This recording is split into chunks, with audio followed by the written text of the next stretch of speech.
Well, thank you very much, Patrick. That was an excellent talk, and certainly something, a lot that I learned, and I'm looking forward to doing this debate. So I'll get started. So I'm on the counter, which is that echo-targeted therapy for PDA is the standard of care for extremely preterm infants during the first postnatal week.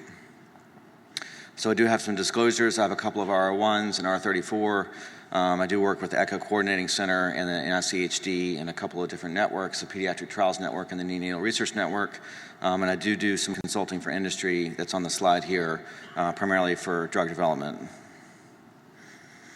A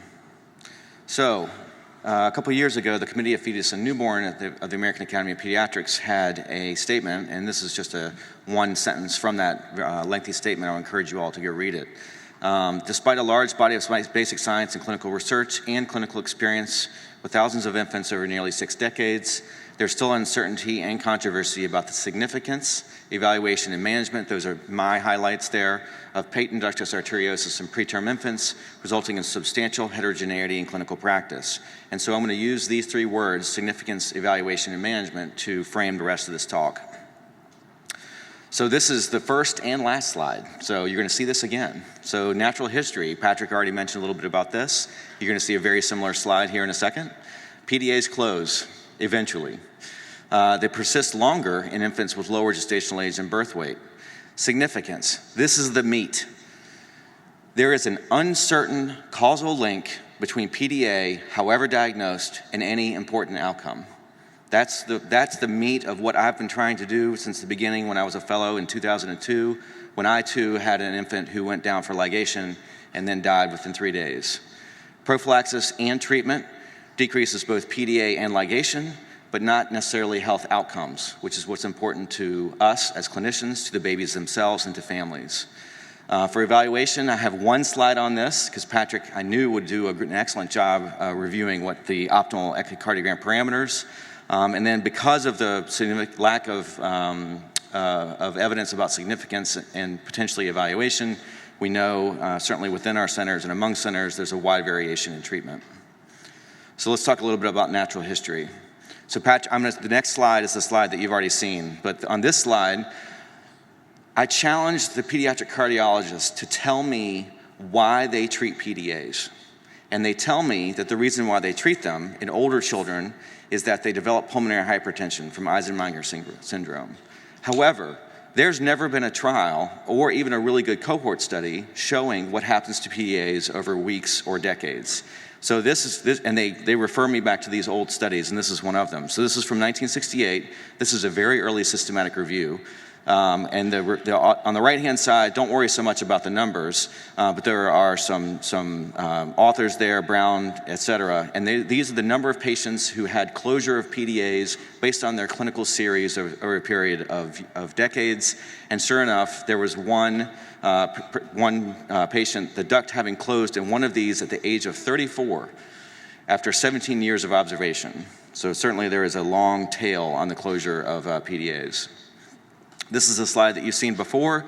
Patrick showed it based on birth weight. This is based on gestational age. The premise is similar in that there is a natural closure rate over time. Certainly in this one site, there were some babies that were treated for PDAs, so certainly this is not all comers, but there is some evidence to suggest that these PDAs do eventually close. The other thing that Patrick didn't mention is that they actually compared their outcomes to sort of a pre-conservative era where they were more aggressive versus more conservative era, and they were similar between their pre and post, as well as similar to network centers in the Vermont-Oxford network. The table there just demonstrates the number of days based on either birth weight or gestational age, median to closure. Okay, significance. Again, I told you this is the meat. So I have a degree in epidemiology, an MPH. I got it a long time ago. This is a very, very simple, what we call directed acyclical graph. The question is, does PDA cause, and I use that word very specifically, some important health outcome? And this is very akin to something like smoking. Smoking causes lung cancer. It says it right there on the cigarette pack, if you've ever gone to the grocery store recently. How many randomized controlled trials were there of non-smokers who were randomized to begin smoking versus not smoking? 0. That's good. So the epidemiology, if it's done correctly, really can demonstrate a causal link between an association or an exposure, such as PDA, such as smoking, and an outcome, such as death, bronchopulmonary dysplasia, necrotizing enterocolitis. The problem with even today, I still hear from friends and family that if you drink coffee, you might get bladder cancer. That is not correct, because in the original epidemiologic study, they did not correct for the effects of smoking. So if you were a smoker, you were more likely to drink caffeine, to drink coffee, and it was really the link between smoking and bladder cancer, not between coffee and bladder cancer. That's called a confounder, meaning that smoking is a confounder for coffee. The confounder for PDAs is gestational age and birth weight, and those two in and of themselves are interrelated. Thus, babies who are the smallest gestational age and the smallest birth weights are much more likely to have PDAs. They're also much more likely to have death, bronchopulmonary dysplasia, and necrotizing enterocolitis, sepsis, anything that's bad in the NICU. It's done. It's higher in babies of lower birth weight and gestational age. So where does this come from? So the earliest studies were really from cohort studies. So Diane Marshall published this in the late 90s, Bill O at the network, very similar. They looked at about 1,400 babies in each group, and they found that chronic lung disease was, as bronchopulmonary dysplasia, it was called CLD at the time, was associated with the diagnosis of PDA. Odds ratios were about the same, 1.4 or 1.9. This has also been reproduced since that time, most recently by Dr. Hagedorn's manuscript that came out within the last month, showing that there was an increased risk of mortality in babies less than 750 grams. So this is a consistent finding across cohort studies, even after adjustment as best they can for gestational age and birth weight. However, the TIP trial really is, Barbara's sitting right next to me, so it makes me very nervous to say anything about TIP trial. So, but it is. There are like 7 randomized controlled trials that I talk about when I'm on rounds with fellows, and like 4 of them are from Barbara or Haresh. So, it's just amazing the amount of work that they've done for the field. But this is sort of a balancing factor, I would say, for treatment.